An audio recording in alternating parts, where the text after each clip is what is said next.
the biggest entrepreneur platform on the planet. This is Business Rockstars.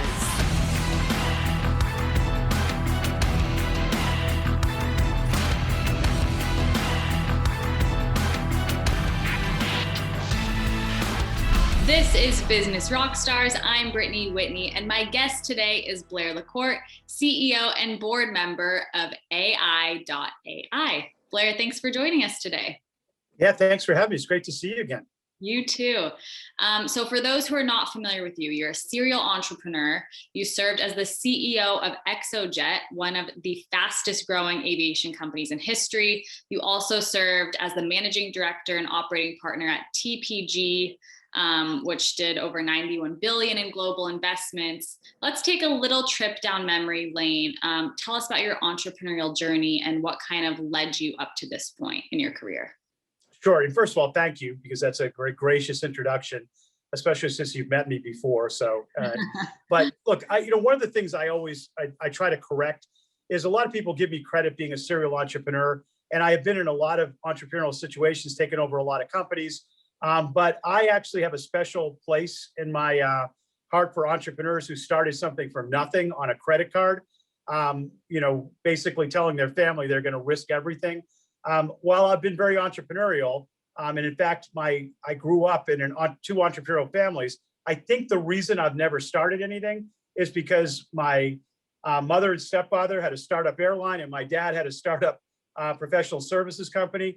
And I saw how hard it was to really get started. Now, I think that, being honest, one of the things that makes me good working with entrepreneurs, taking companies that want to go to the next level, is I truly respect and appreciate how hard that is. So I like to think of myself as entrepreneurial versus necessarily that gold standard entrepreneur.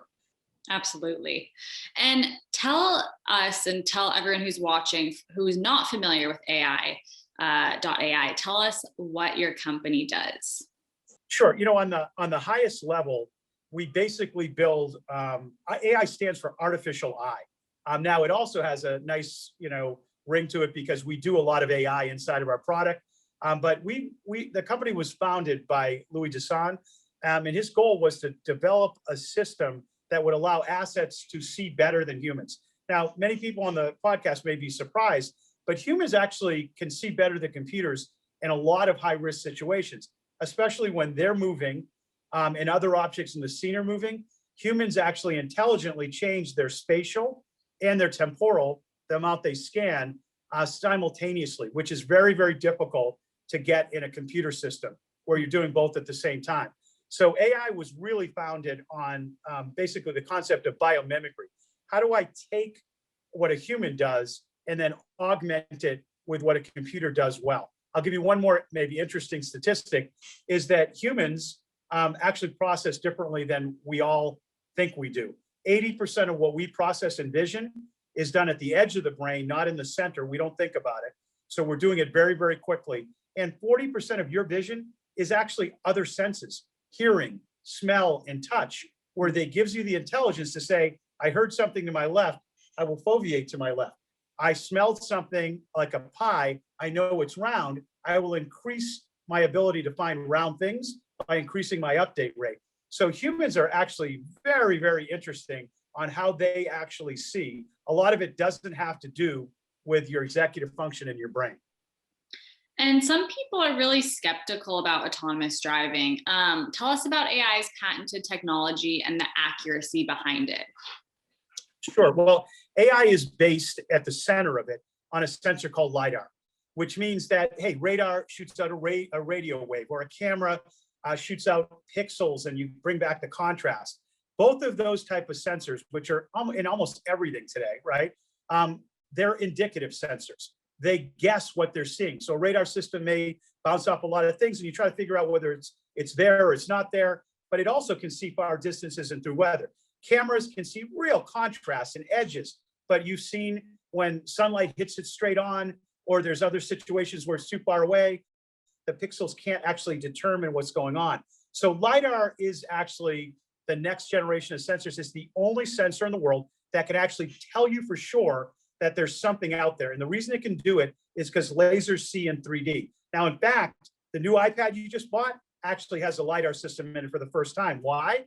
Because when you're taking a picture, you want to be able to know exactly how far the person is away. Or if the person's in a video, you want to be able to actually follow them through the video. That's the very low end of LiDAR. And so what we're doing is bringing a much more sophisticated LiDAR into cars. So as the car is moving, you will never miss anything. And you could actually take your hands off the wheel. What many people may be confused by, because we use this terminology, is all the systems today, you have to have your hands on, eyes on the road, because the system can't be 100% sure it's seeing something. The next generation will be, you can take your hands off, eyes off the road, and you know for sure that the car will never miss anything. That's what LiDARs are being integrated for, to bring your car to that next level where it's 10 times better than a human. Yeah, that's so interesting. And the future of technology is just so grand. Tell us about your great management team, because you have an amazing team of really highly trusted executives. Well, thank you. I don't want them to get too big ahead when we say great. I mean, I think they have the potential to be great. And, I'm that secret ingredient that they should hang out with me because I'm going to bring out the best. But I actually do believe that. One of the things I was at Sun, as I said, many, many years ago, was my first foray into high tech. And Mr. Schmidt, who's, now at Google, was the head of R&D. And he said something to me that I never forgot. He said, look, humans have actually invented technology to have more control over their environment, right? Because humans see a lot of ambiguity. They see a lot of danger. And whether it was learning how to make fire or building a house or the computer programs today, if you really think about it, technology was designed to give you more control, to do something better than you could do and to control that. Well, part of the problem is we start to believe that technology is actually the answer. And what he said to me is, the more technology that you go to implement and in different environments, the bigger issue is going to be, how do you get people? The people problems become bigger. How do you get people to help you apply technology? So one of the things we've really tried to do at AEye is to create a team of very diverse technologists and business people, where it's always easier to have either one or the other, but we've kind of mixed them together.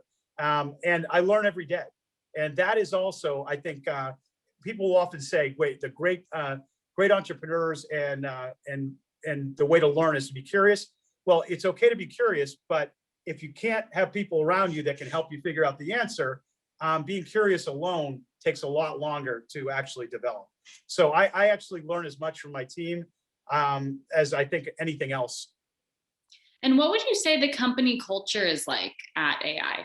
I think the word culture is really overused, and it's great. It's a cliche, but I think culture really comes down to two more fundamental things. One is, just like a sports team, how do you create an environment that allows you to deal with what you're trying to achieve?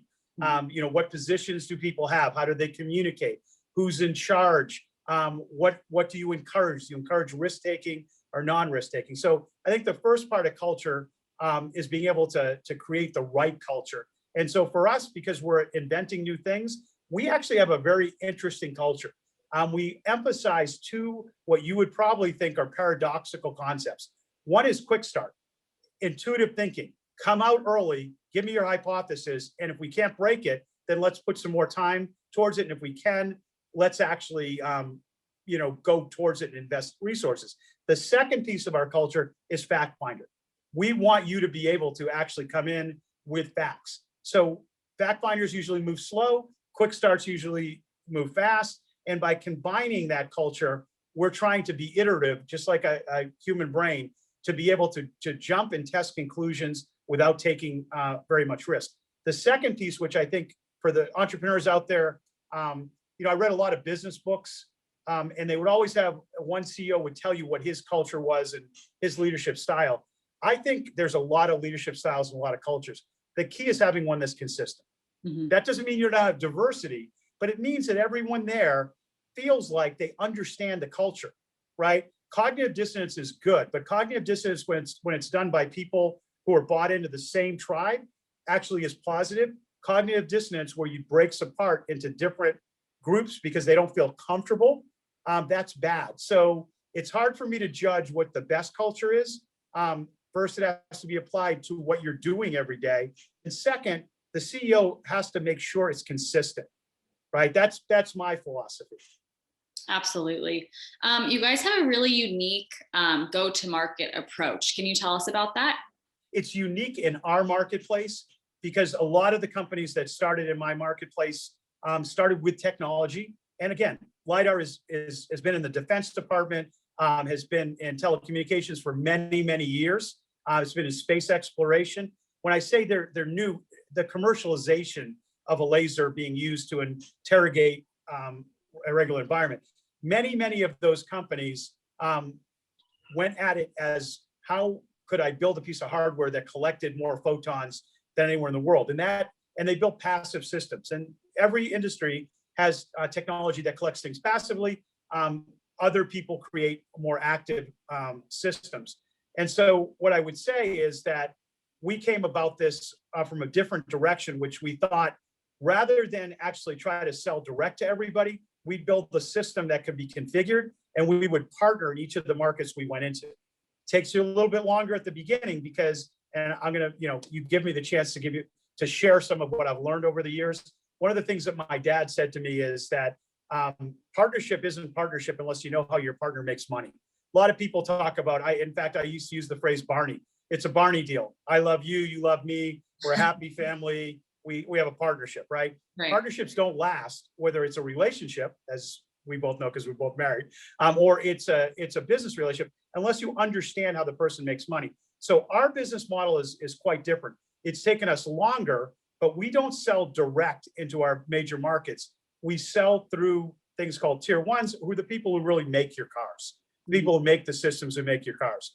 And so while that's called revolutionary, and I appreciate the reference to that, I think it's in some ways, we're learning from how other industries have matured over time. And we felt like that was a more mature model, was to partner in high volume markets and go direct with our systems to maybe a smaller market, such as the rail market, where there's only a limited number of customers and I can spend more time with them.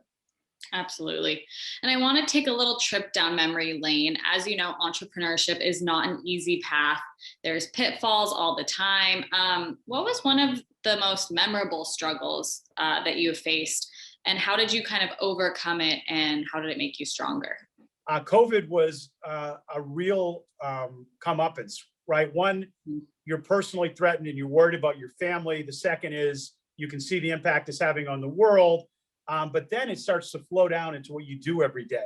So for instance, we moved into a new building, and the day we moved into the building, I know this is one of those ironic moments, was the day California shut down. So put my chair up to my desk, we got the email, we're shutting down. And my first reaction was all the people in the building saying, are we going to shut down the company? And how do I do my job when I can't come to work every day? So we applied, you go back to first derivative when you have a huge challenge. We applied a methodology I'd used in my DoD company, which was called SAFE. Immediately stabilize, then analyze where you stand, then focus, and then execute. So one of our big challenges was we couldn't build the product together. So how did I get people to go home and be able to help us build the product? Well, we realized when we stabilized for a minute that we had to give everyone a laser. But how can I give you a laser and you're going to bring it home to with your kids? Right. So we had to build new enclosures. Then we had to put a workstation in our testing lab so everyone could come in and they could test together. Then we had to have daily meetings, which we didn't do. So one piece of it, this challenge, was literally giving people the ability to feel like they had some control, they could stabilize themselves. The second piece was, once we had stabilized our own company, then you realize revenue has slowed down and it stopped.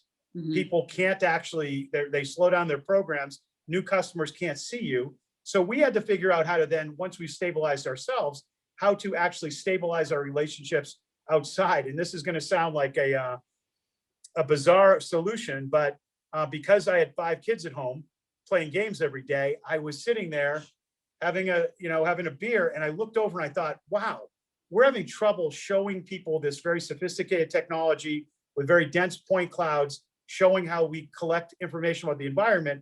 And 500 million kids are playing in virtual environment real time globally. Right. I thought that can't be right. How can we do that? We called this company called Discord, which is now a very successful company. We said, let us use your system that you use for gaming. Let us actually put it in a place where people can log in and we'll drive the car with one person in it and they'll be able to collect the information. So the biggest challenge I had at the beginning was stabilizing. The second challenge was giving people hope, being able to talk to customers. And then the third one was convincing them that there was a joint sacrifice. We laid off 30% of the people in our company. We furloughed them. We didn't lay them off. Right. And then we were able to bring them back in 2 months. So I actually really believe that, a lot of people think that you can't learn things from different markets. But one of the great things I learned from my, the military experience was that sometimes the simplest algorithms are the most powerful. When you're in crisis, stabilize, get everyone to stop panicking, analyze what you can do, focus them on things they can control, and then slowly work to execution. So hopefully that is something that no one will have to experience what we have done with COVID, but that they can use in other situations. Because as an entrepreneur, there's always crises. The question is just what crisis? Yeah, and exactly. How do you respond to that crisis? You've had so much success through so many different career changes. What do you attribute your success to? And I'm actually gaining more energy through the interview because you always tell me how successful I am. So thank you for that. But look, what I've learned, and maybe I may be the extreme because I go into industries for 5 years at a time, is that what really matters is being able to see patterns and to understand people. Because one of the biggest challenges when you do what I do, you come into an industry and you help a company get to the next level, is the first reaction that people have is, why him? I've got 30 years in here and there's other people in the company that could be doing it. So you have to gain trust and credibility. And the best way to do that is not to try to be right, but to try to show people you can get it right. And that means finding truth. And when you have to find truth quickly, you need to talk to people and give them patterns to respond to and listen to why they're doing things. And so what I've found is no matter what industry I've been in, I mean, for me, I ran an airline. I ran the world's largest live entertainment technology company, the Oscars, the Super Bowl, the Olympics, right? Those two businesses you would say didn't have anything in common, but I found patterns that were very transferable. And that when I showed them to people, it built trust that I was trying to bring something they hadn't seen before versus telling them that they were doing something stupid. So for me, what I would say is whether you stay in the same industry and change companies or whether you need to change the company you're already running, is to think to yourself about what patterns applied in the past and then figure out how to change those going forward, right? Business patterns are like history, are very fungible. Absolutely. And are you an astronaut in training with Virgin Galactic? Tell me about that. So yes, there is an irony to life. As I told you, when I was growing up and we had this little startup airline, I said, I am not going to be in aviation because it's really, really hard. And, I was at the bottom of the food chain, wiping bugs off of the windshields of planes. But I ended up running, an airline. And then through that experience, I ended up getting involved with Richard Branson at the beginning of a company called Virgin Galactic. And so the first step was figuring out the business model, a reusable rocket. And as I got more into it, I realized if I could have been one of the first 1,000 people in the world to cross the Atlantic, why wouldn't I want to be one of the first 1,000 people to be in space? So there's about 687 astronauts. Believe it or not, there is an official international designation for an astronaut. If you can get into space and you can pass the Kármán line, which the Kármán line is the designation from when you go from orbit into space, then you actually get your designation as an astronaut. So the trip I'm going to take and the trip I've trained for is to go up and to experience space and then to come down. So it's not a long-term journey to the space station, and it's not a trip to Mars. I'm not that brave. But yes, our goal is within the next 12 months that we'll be going to space. That's amazing. Congratulations. I just have a few more questions. So what advice would you have for a entrepreneur, someone who wants to start a business but has no idea what the first step to take is? Look, I'll give you, the advice that I've heard on Shark Tank, which I think is very appropriate, which is entrepreneurship is all about creating space. You have to do something that you can create enough space that you can make money, because there's a lot of other people out there that already are entrepreneurs, already have businesses. So that means you have to find a problem that isn't being addressed or solved. So the first step is you have to come up with something that you can articulate and then test with people, and they'll say, yes, yes, yes.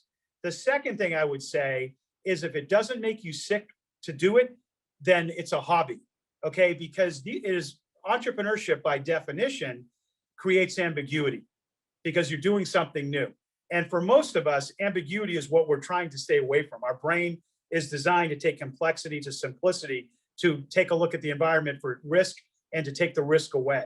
So entrepreneurship at our base level as humans, some of us are more acclimated to it, but if it doesn't make you sick, I guarantee you, you will actually face challenges that you don't want to. And I know you started this company, and so you've seen it.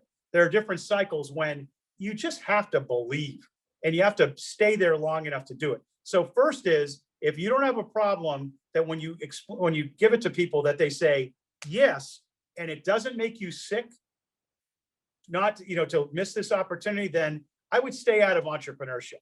And maybe do a derivative of entrepreneurship, which is kind of what I do. And maybe it's a little bit of cheating, but I get to look at the best entrepreneurs. I get to meet them. I get to think to myself, would I love to work with that person? And do I think they've got it right, but I could add to it? So I would decide which one of those two entrepreneurs you are. Are you the startup entrepreneur, or are you the entrepreneurial entrepreneur who joins a team early on and helps get it to the next level? Absolutely. And what do you think the future of autonomous driving looks like? And where is AI going to be in the next 5 years? Sure. Well, look, my advice or my theory is probably going to be worth what you paid for it. But I would say that I feel pretty strongly about this, that autonomy will be in everything. Okay. So at the end of the day, people defined autonomy as a complete car that drives itself. If you took a deep breath and pulled back from that, your car is already starting to have some kinds of autonomous features, whether it's automatic braking systems or it's non-skid braking systems. Your car is already starting to make decisions for you. Now, today, there's things called ADAS, auto assist systems. They still want you to have your hands on the wheel and your eyes on the road, but they're going to take a lot of the stress away by doing some of the things that you want. But you always have to be ready to take control of the car, because you're not giving 100% trust to the car. Autonomy going forward will be at moments of time. When can you trust the car? When you're parking the car, for instance, if the car can park itself, you take your hands off the wheel and you let the car park it. If you're on the highway, is there an autopilot? Like today, the systems like Tesla, they're not really autopilot because they can't 100% guarantee you they can drive the car. They can help you. And that's why when they use the word autopilot, it's kind of misleading. I think you're going to see in the next 5 years, every car will give you the option to let it take over for periods of time. And then at some point, you will probably have an autonomous car where you decide, yeah, that's what I want to do. I have much stronger belief that the autonomous cars will happen in business before they happen in consumer. If you can get a car that 60, 70, 80% of the time, it can do things when you want it to, but you can drive part of the time, that's probably a good trade-off. In business, because you're using efficiency and safety and how much it costs you to actually get things done, you may have vehicles in a warehouse or delivery vehicles that are completely autonomous, much faster than the consumer car. But I think it's already happened. My answer is that everywhere you see a camera, you're probably going to see a LiDAR system. And everywhere you see a LiDAR system, there's a pretty good chance that you're going to have some kind of autonomy. If it's not full autonomy, it's partial autonomy. Well, that's so exciting. I can't wait to see the future of AI and where you guys go. Where can people learn more about you and your business? Our website is aeye.ai, AEye.ai. So come to our website. We have a lot of videos, a lot of fun stuff. And for you, Britt, why don't you come up here? We'll put you in a car, or we'll give you, we'll give you one of those demos where you can control the car, just like a game. Well, Blair, thank you so much for joining us today. It was a pleasure to speak with you. It was great to speak with you too.